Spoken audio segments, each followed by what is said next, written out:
এক দিদি বোন প্রশ্ন করছেন, উনি 2-3 মাসের গর্ভবতী, তো ফরজ রোজার হুকুম কি? যদি কোনো সমস্যা না হয়, ডাক্তার নিষেধ না করে, রাখবেন।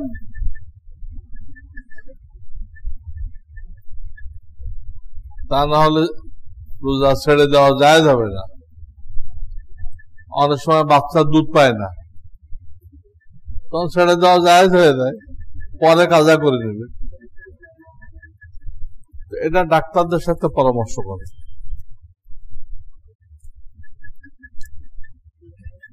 জামাতে নামাজের ক্ষেত্রে মাসবুক যদি ইমামের সাথে শেষ বৈঠকে তাশাহুদের পর ভুলে দুরূদ শরীফ পড়ে ফেলে, তাহলে কি নামাজ হবে?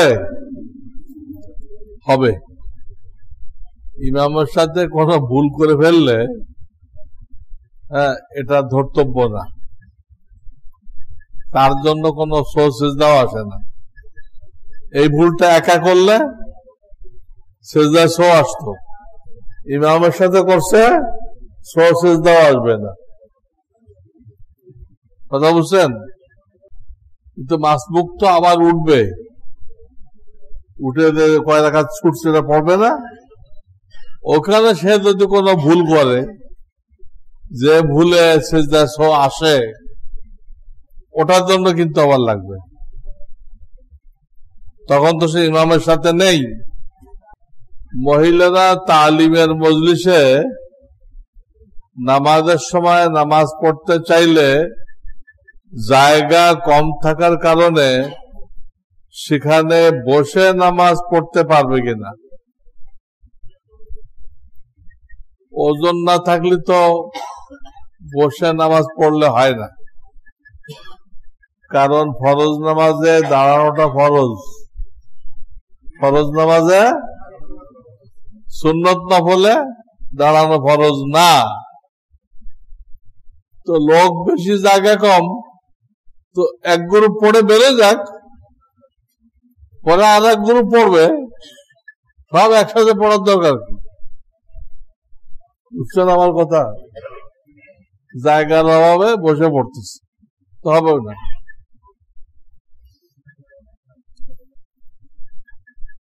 চার রাকাত ফরজ নামাজের তৃতীয় বা চতুর্থ রাকাতে ভুলে সূরা ফাতিহার পরে অন্য কোন সূরা মিলাইছে, তার নামাজ হবে কি? কোনো সমস্যা নেই। ফরজ নামাজের তৃতীয় বা চতুর্থ রাকাতে ফাতিহার পরে যদি সূরা মিলায়, তো কোনো সমস্যা নেই, সিজদা সহ আসবে না। এমনকি ফাতিহাও যদি না পড়ে, তাও সহ সিজদা আসবে না, খালি দাঁড়ায় রয়েছে, সুবহানাল্লাহ সুবহানাল্লাহ পড়ছে, ইমামের পিছনে না, কিন্তু এটা একা একা। আর এক ভাই প্রশ্ন করছে, আমার মেয়ে তার স্বামীর সাথে আমেরিকায় অবস্থান করছে, তাদের যাকাতের সমুদয় টাকা তাদের অনুমতি সাপেক্ষে আমি তাদের পক্ষ থেকে বাংলাদেশে আদায় করতে পারবো কি না? বিলকুল পারবেন, তাদের অনুমতি লাগবে। ওরা তো আমেরিকায় থাকে, ওরা আপনাকে অনুমতি দিয়ে দিল, বাবা আপনি আমাদের এই পরিমাণ যাকাত আছে, গরিব মিসকিনকে দিয়ে দেন, হয়ে যাবে।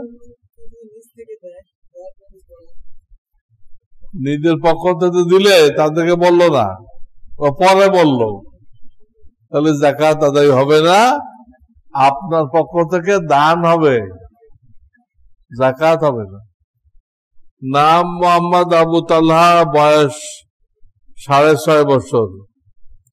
3 বছর বয়সে রাসূল সাল্লাল্লাহু আলাইহি সাল্লামকে স্বপ্নে দেখেছে। স্বপ্নে বাবার সাথে হজে গিয়েছে, স্বপ্নে জান্নাতুল আদন দেখেছে, দুইজন বিড়া পরিহিত আলেম দেখেছে, ঘুম থেকে কোরআন তেলাওয়াত করতে করতে উঠে ইদানিং অনেক ভয় পায়, কাঁপতে থাকে। এই অবস্থায় আমরা কি করব? পরামর্শ চাই। এগুলো তো স্বপ্ন দেখছে, ভালো জিনিস, খারাপের কিছু নেই। এখন হলো ভয় পায়, সেটা শোয়ার সময় 3 কুল পড়ে ওর বুকে ফু দিবেন, 3 কুল পড়ে ওর বুকে ফু দিবেন। কিছুদিন এই আমলটা করবেন, ইনশাল্লাহ ঘুমে ভয় পাবে না, ঘুমিতে উঠে কাঁপতে থাকবে না। দাড়ি খেলাল করার সময় দাড়ি পড়ে যায়, তাই দাড়ি খেলাল না করলে সব কি কম হবে? আপনাকে খেলাল করতে বলা হয়েছে, খেলাল করেন ধীরে সুস্থে, বেশি ঘষে মাজে না, জোরে চাপ দিলে তো পড়বেই, হালকা ভাবে খেলাল করে। তারপর যদি 2-4টে দাড়ি পড়ে যায় পড়বে, তাতে কোনো গোনা নেই।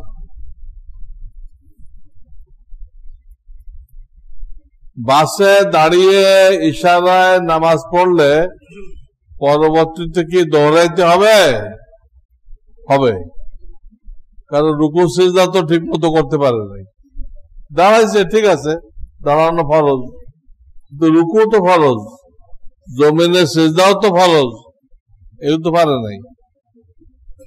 পরে কোন এক সময় ওই নামাজ আবার পড়ে নেবে।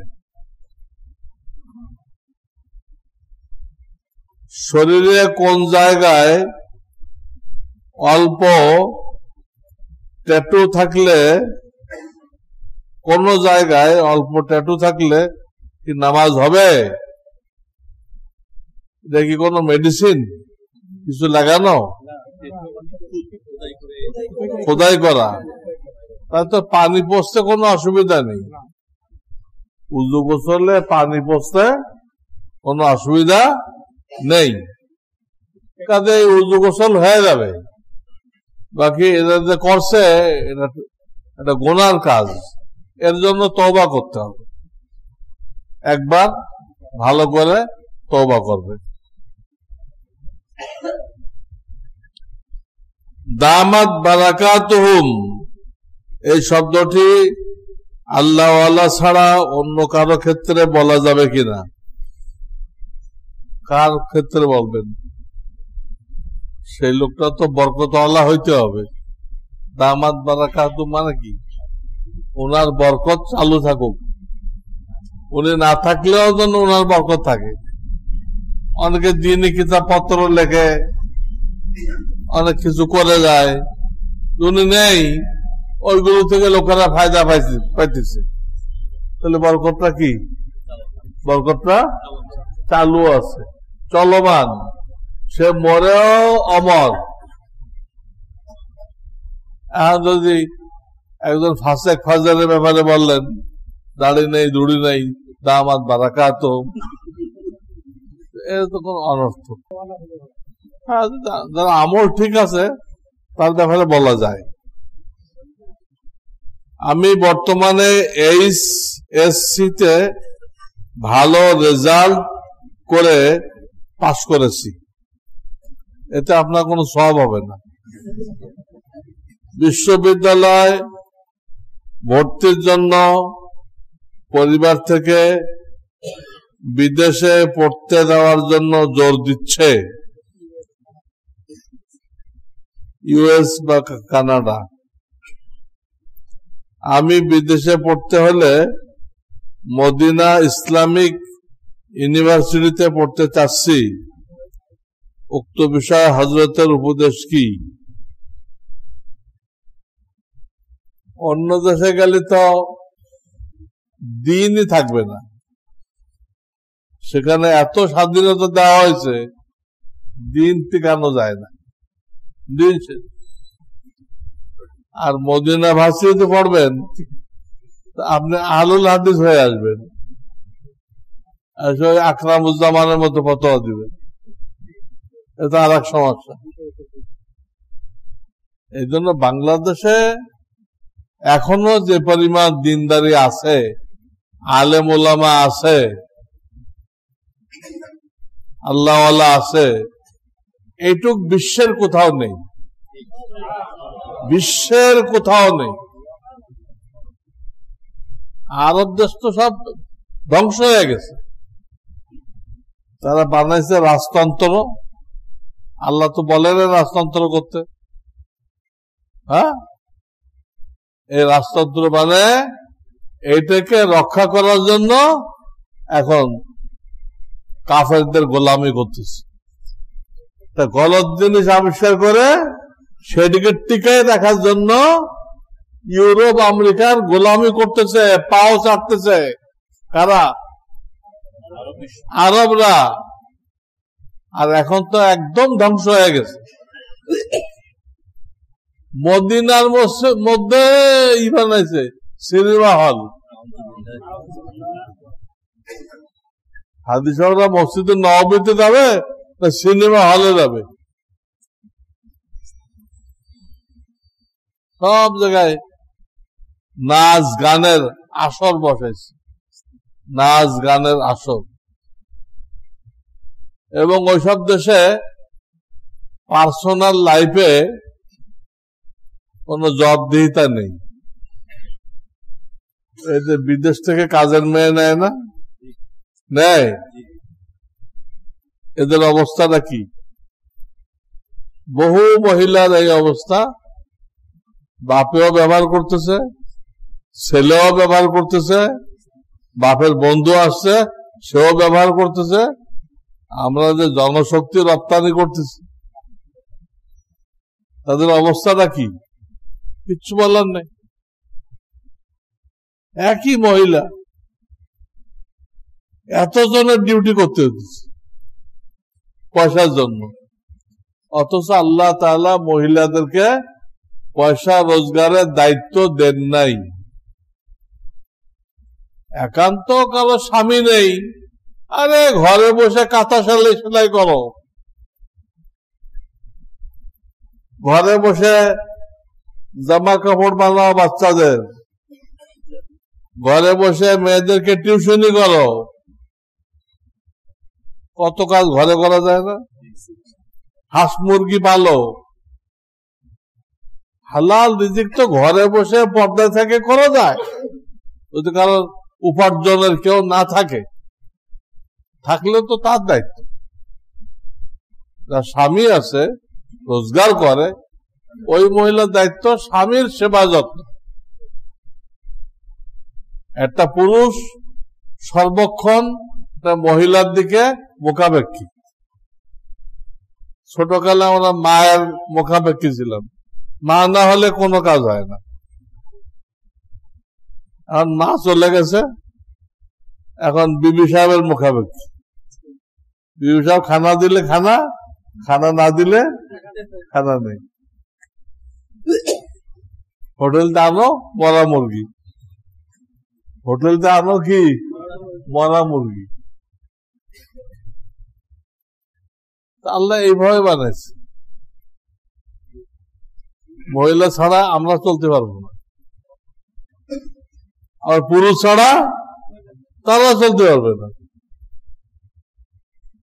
চলতে পারবে। অনেক মহিলা দাবি করে এটা পুরুষ রাত 11টার রাস্তায় ঘুরতে পারে, আমাদের ঘুরতে দেওয়া হয় না কেন? সমস্যা কি? আমাদের স্বাধীনতা নেই কেন? এই দাবি তোলে মহিলারা। আর বাবা, তোমার যদি রাত 11টার রাস্তায় ঘুরতে দেওয়া হয় তো তোমারে পাওয়া যাবে?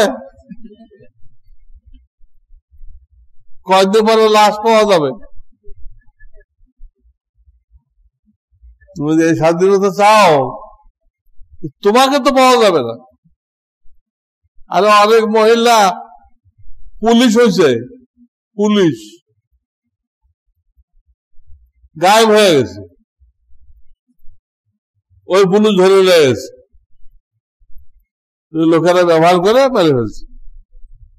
আর তুমি তো পুলিশ হও নাই, পুলিশ না হয় তুমি রাত 11টায় রাস্তায় ঘুরতে চাও, না তোমার মান ইজ্জত থাকবে না তোমার জান থাকবে। ইসলাম যেটা করছে এটা মানো, এটা তোমার রক্ষা কবচ। আর ইউরোপ আমেরিকার যে নারী স্বাধীনতা, এটা ধ্বংসাত্মক, তোমাকে ধ্বংস করে দেবে। ওটা স্বাধীনতা না, ওটা ধ্বংস, ধ্বংস, ধ্বংস। ওগুলো পাগলের দেশ, যারা ইসলাম পায় নাই সব পাগল, বদ্ধ পাগল। বাইডেন বদ্ধ পাগল, ট্রাম্প বদ্ধ পাগল, সব পাগল মিলে একটা পাগলকে পাঠাই দিচ্ছে। হ্যাঁ, নেতানিয়াহু বদ্ধ পাগল। আরে মারবা যোদ্ধাকে, আইন আছে না, আন্তর্জাতিক আইন আছে না? তুমি পাবলিক মারতেছো কেন? তাও নারী আর শিশু কেন?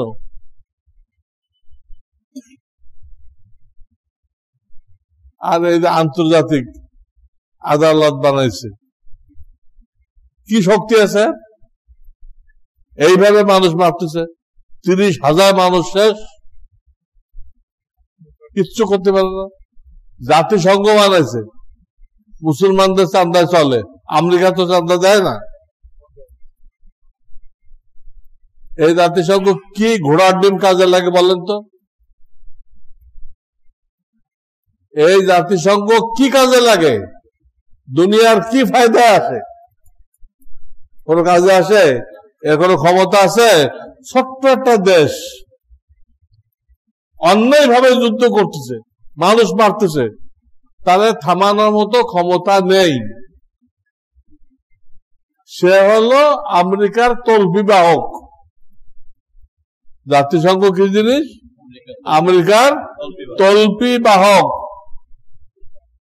আমেরিকার পকেট। অনর্থক। জাতিসংঘ নাম দিয়েছে কেন? নাম দেওয়া হয়তো ঠিক হয় না। আমাদের খুলনায় জাতি বলে, যেটা দিয়ে সুপারি কাটে না, ঢাকায় বলে সর্তা, কিন্তু আমাদের খুলনায় বলে জাতি। ওই জাতিসংঘ এটা, ওটা দিয়ে সুপারি কাটা যায়, এখন কাজে লাগে। অনর্থক। অনলাইনের মাধ্যমে পণ্য কিনে ব্যবহার করা জায়েজ আছে কিনা? বাহ্যিক ভাবে তো নাজায়েজ দেখা যাইতেছে না, কিন্তু কথা হলো, একটা মালে অর্ডার করলেন, সে মাল নিয়ে আসলো, আপনার পছন্দ হলো না, তখন কি করবেন? ফেরত দিবে? ফেরত যদি নেয় বাধ্যতামূলক, তাহলে কিছুটা অনুমতি দেওয়া যায়, আমরা পছন্দ হইতে হবে। হ্যাঁ, এক লোক আদা চাইছে, আমার 2 কেজি আদা দিয়ে দাও, ওরা 2 কেজি হলুদ দিয়ে গেছে। আদা আর হলুদ কি এক নাকি? এলো অনলাইন। নফল রোজার কাজা আছে কিনা?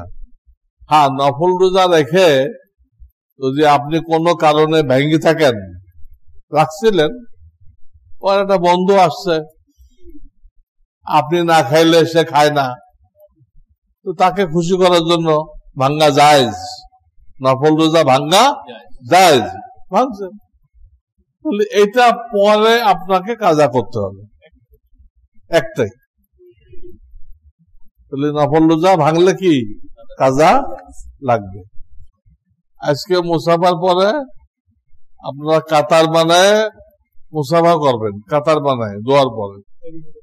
রহমানিয়া, আমি যে মাদ্রাসা আছি, এই মাদ্রাসার ক্যালেন্ডার আপনাদেরকে দেওয়া হবে। গত সপ্তাহটা দেওয়া হয়েছে, সেটাও আমার মাদ্রাসা, জামিয়া আব্দুল্লাহ ইবনে মাসউদ, সেটার জন্য জমি কেনা হইতেছে, আপনাদের কাছে দোয়া চাওয়া হয়েছে, সহযোগিতা চাওয়া হয়েছে, প্রায় 4 কোটি টাকা লাগবে। 4 কোটি। ওই এলাকায় জমির দাম এত বেশি, 5 কাঠা জমি 4 কোটি টাকা। তো আপনার তাদের তৌফিক আছে, শরীক হবেন, আপনার দোয়া করবেন। আজকে দেওয়া হবে রহমানিয়া আমিদুল্লাহ শাইখুল হাদিস প্রধান মুফতি, ওই মাদ্রাসার ক্যালেন্ডার। তো কাতার বানায় আসবেন আর একটা নিয়ে যাবেন। সুবহানাল্লাহ।